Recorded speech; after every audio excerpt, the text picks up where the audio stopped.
A worrying trend is emerging that parents need to be aware of, especially when it comes to a child's online activities. About 1 in 5 youths aged 13 to 18 has encountered cyberbullying while playing online video games. Now, this is among the results from a Communications and Information Ministry survey. It suggests that more awareness is needed about potential risks and dangers of online gaming. The survey polled over 800 youths and their parents from October 2022 to February last year. Now, of those who experienced cyberbullying from other players, nearly half did nothing or did not even tell their parents. Cyberbullying includes harsh language used in game chat rooms or persistent harassment of a player. More than a third of youths witnessed violent or vulgar content in games. Those who played first-person shooter games were also more likely to come across such harmful material. Around 1 in 3 youths aged 10 to 18 said they played games with strangers. Some in this group have met these strangers in person and shared private information with them. Only 3 in 10 of the parents surveyed were fully aware of who their child was playing with. A quarter said they had no idea who was gaming with their child. If you build a strong relationship with your child, you may not know exactly what they're doing, but you can have some basis of trust that if they are in really serious trouble, they will come to you. And if, they are really troubled by something, they will feel that they can raise it with you. And that's something that you have to, try and build up. The Infocomm Media Development Authority is rolling out guides to help parents manage their child's screen time and cultivate healthy online habits. The same survey also found that over 20% of young gamers lied to their parents about how much time they spend on the internet. This suggests that restrictions on gaming time alone, well, it isn't enough to manage such activities. As parents, maybe to take a step back from a child's perspective, to them it's not a threat, it's fun. A kid look at playground, first thing they'll run to it, right? They say they think it's fun, but they don't see threats, they don't see all those things. And how do you then thread that line, that balance, to let your child have fun, but also watch out for the potential dangers and also educate the child? IMDA has rolled out resources on the Digital for Life portal to help parents manage their child's online activity. Parents are taught how to identify signs of cyberbullying or sexual grooming. This could help with early intervention before a child encounters online harms. Singapore families, both parents are working most of the time. By the time they come back from work, by the time the child comes back from school, everyone is tired. And so we advocate for parents to start this conversation not when problem happens, but start it when the kids are still very young. For more analysis, we're joined now by Dr. Carol Sun. She is Principal Research Fellow at the Institute of Policy Studies, and she is also Vice Chair of the Media Literacy Council. Good evening to you. Promoting digital well-being among youths, this is it's a continuous effort. What makes it especially difficult in this day and age? Hi, good evening, Dawn. Good evening, Jill. If we look at the time that young people spend online, what are the 2 most common activities do they engage in? One is going on social media to connect with their friends, to find out what's the latest fad, etc. And the other one is to play games. So if we look at these 2 activities, they are not all bad, right? They have very, very positive utility, like providing a rich source of information, as well as providing people with the chance to establish communities and to obtain social support.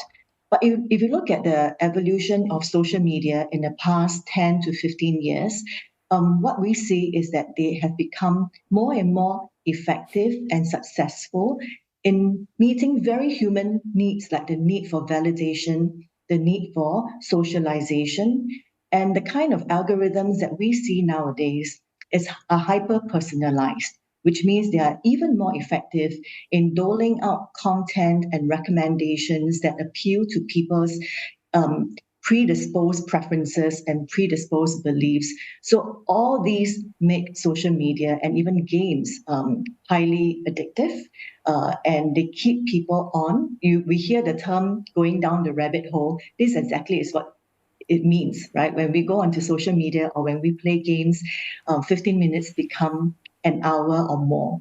So this is one key challenge. I think it's a combination of social factors as well as technological advancements. Dr. Soon, what you say is worrying indeed. And IMDA, in fact, is introducing new material to support parents in guiding their children about online safety. How do these guides build on what's already there, the resources already available? You're right, Jill. If we go online, we just do a simple Google search, we see a huge, copious amount of resources that's available in scattered websites, both local as well as international websites. So what these materials serve to do is they really communicate the essentials in in a very friendly, bite-sized manner.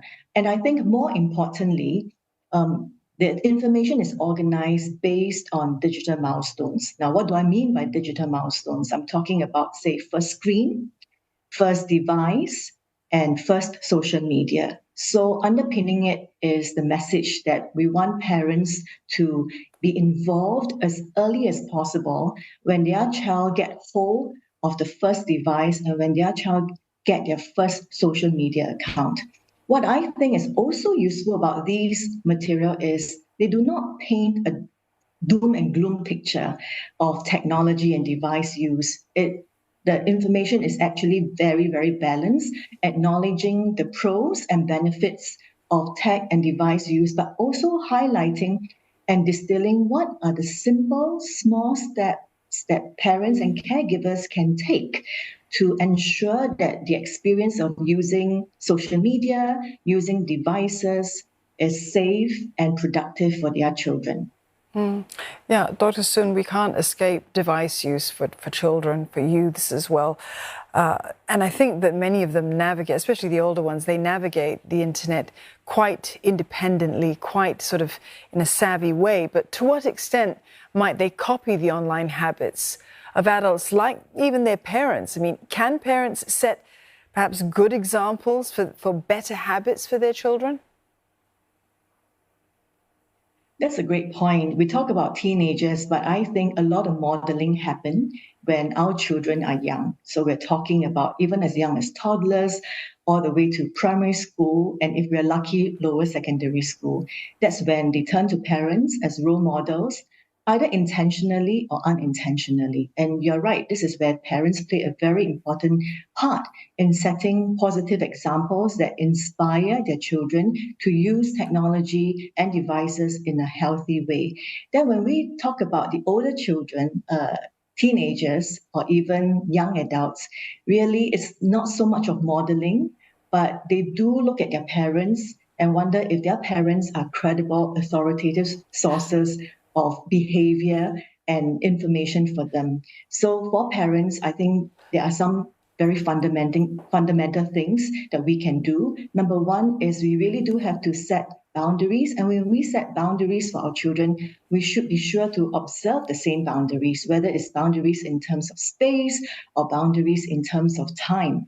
And the other thing is to also personally engage in more myriad, diverse, non-screen, non-device related activities to send a message to the children that these are the things that you can do that can be equally, if not more, fulfilling and rewarding. Well, thank you so much for the timely warning, but also the timely advice, Dr. Carol Soon from the Institute of Policy Studies. Thank you.